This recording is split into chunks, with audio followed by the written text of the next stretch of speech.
Okay, this is going to be the Jundland tutorial.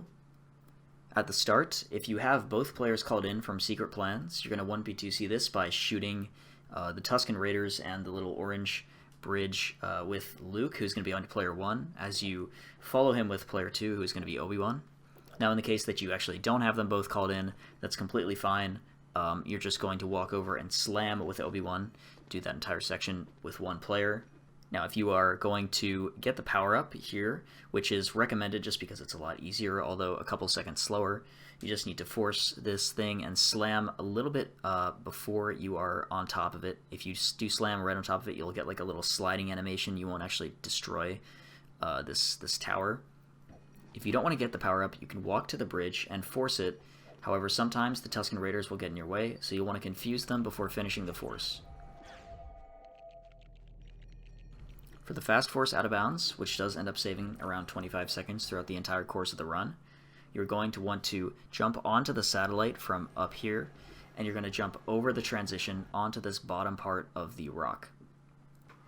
You're going to walk off the rock to the left, and you're going to come back into the right and down. You're going to stay between these two lines when you pass the bridge, because if you don't, you're just going to fall. Now if you do stay in between these two lines while you're holding down, you're going to keep spamming jump until the camera adjusts. You can be a little careful with the camera, not spamming jump too many times to pop in. Once the camera adjusts, you're going to make your way over to the rock on the right and jump a couple times, either 2 or 3, once you're inside of it, and make sure your lightsaber is on the same level as the red brick so you can grab it. You're going to have to adjust your height a lot of the time, but once you grab the red brick, just let go of inputs so you'll fall. If you did the right thing, you can just hold down and left and spam jump, and you'll be able to hit the back of the transition and then reload the level. As you enter the next room, you're going to stay on the left side here and just make sure you jump off the ledge. It's a pretty lenient jump, but just make sure you don't fall into the quicksand when you do it. For Bantha skip, you're just going to head over to the Bantha and jump onto it.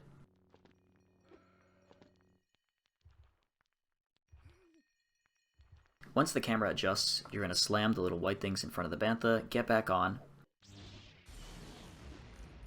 and you're going to walk over to the Sandcrawler.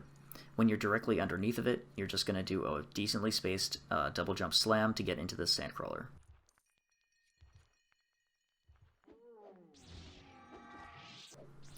In the Sandcrawler, for the 1p2c, you want to switch to Luke and drop in player 2 as Obi-Wan. However, you can alternatively just switch to Luke or stay as Obi-Wan the entire time. There are multiple ways to do this section.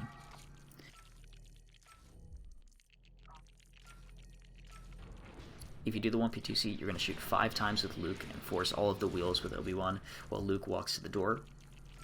Luke will pull the lever and Obi-Wan will push the box, and you'll use both players to push the box into the correct place.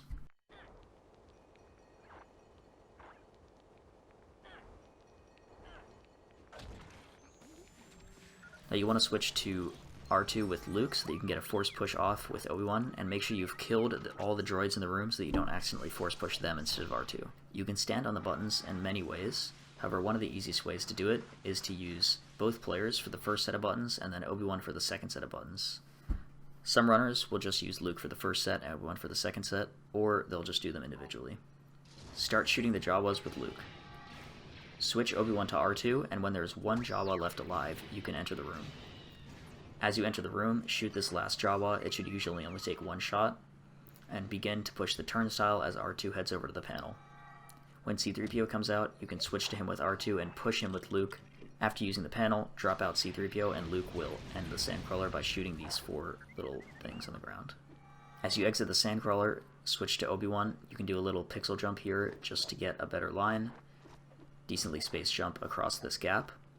Now for Quicksand 1, there are a couple ways to do this, but the easiest way to do it is to stand directly in front of the wall. You can even walk into the wall to line yourself up. Jump twice, and tap forward just very slightly as you are in the second jump. You should land on the ledge, where you can jump again into the corner. Now, when you space your jump into the corner, you can continue walking forward just to make sure you have the position correct, and then turn around and space your jump around this corner to get onto the ledge. Walk over to the left and force the bridge, jump onto the bridge, and head over to Quicksand 2. It's recommended that you go for the right side variant of Quicksand 2.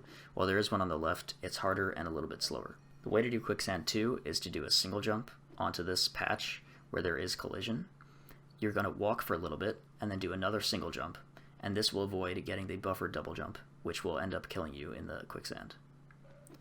You can do the same thing here, and again, there is another variant of this where you just double jump around everything, but it's a little bit faster and a little bit harder, so it's really just up to what you prefer. As you enter the last room, if you're going to do speeder clip, drop in player 2, they will drop in a C-3PO, switch them to R2 as Obi-Wan goes over to build the speeder. Make sure when you put R2 on top of the speeder, he's on top of the height of the windshield. If he's not, he'll clip through the speeder and you'll have to put him on this bridge to go fly over to the speeder again. You're going to go across, put R2 at the door, and grab the power-up on the speeder. If the dewback is blocking it, it's really recommended that you either just kill the troopers or go for this without the power-up. To do speeder clip, you want to move the speeder into the wall. Make sure you don't have too much speed, put R2 out the door, and hold forward on R2. There are two ways of doing speeder clip. One way is to turn the speeder into R2, and that should push him into the door. Another way to do it is to sort of jam yourself facing forward into the wall, and then slowly shift yourself right to hit R2 and then push him in. You can also do a combination of the two, and this trick is definitely about feeling, so it's going to take a lot of messing around to understand it. As you enter the last room, if you're not going to do speeder clip, all you're going to do is you're going to build the speeder with Obi-Wan, and then you're going to switch to Luke right while it's building, and then you're going to hop in. You're going to head over to the right, and you're going to build the lever and pull it. You want to be careful to make sure that the speeder is not blocking the bridge so that the droids can get over.